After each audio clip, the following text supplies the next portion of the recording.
Sa atong ebanghelyo karong adlaw Martes, pagpangutana ni Jesus sa iyang mga apostoles unsay gilalisan nila sa dalan, wala sila katingog kay mibati sila ani. Guilt. Nakonsensya sila kay kabalo sila nga sayop ang ilang gilalisan, very immature kung kinsay labaw nila. Anyat kabalo sila nga kanang ilang master wala na nagtudlo og palabuanay kundili pagpaubos. Mga igsuon mangutana ko, naa pa ba ni? Ang klaro na akong naobserbahan ka ng pagpamalikas. We know it is wrong because it can create scandal. Daghang makasalaan na, daghang dili ganahan. Pero binase sa akong observation, mura na lagwala. Wala na ni. Mura nag-appeal sa vocabulary ang pagpamalikas.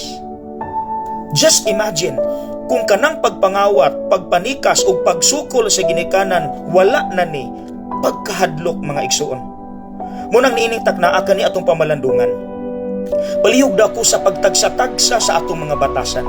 Kay base na mga dili mao, dayon wala na ni, pagkahadlok mga igsuon. It is okay to experience guilt in our lives when it is clear that we have done wrong. Una kung mugawas magaling ni ayaw kabalaka, kay preliminary step ni for change. Paunitig badlong nato kung masayop ta.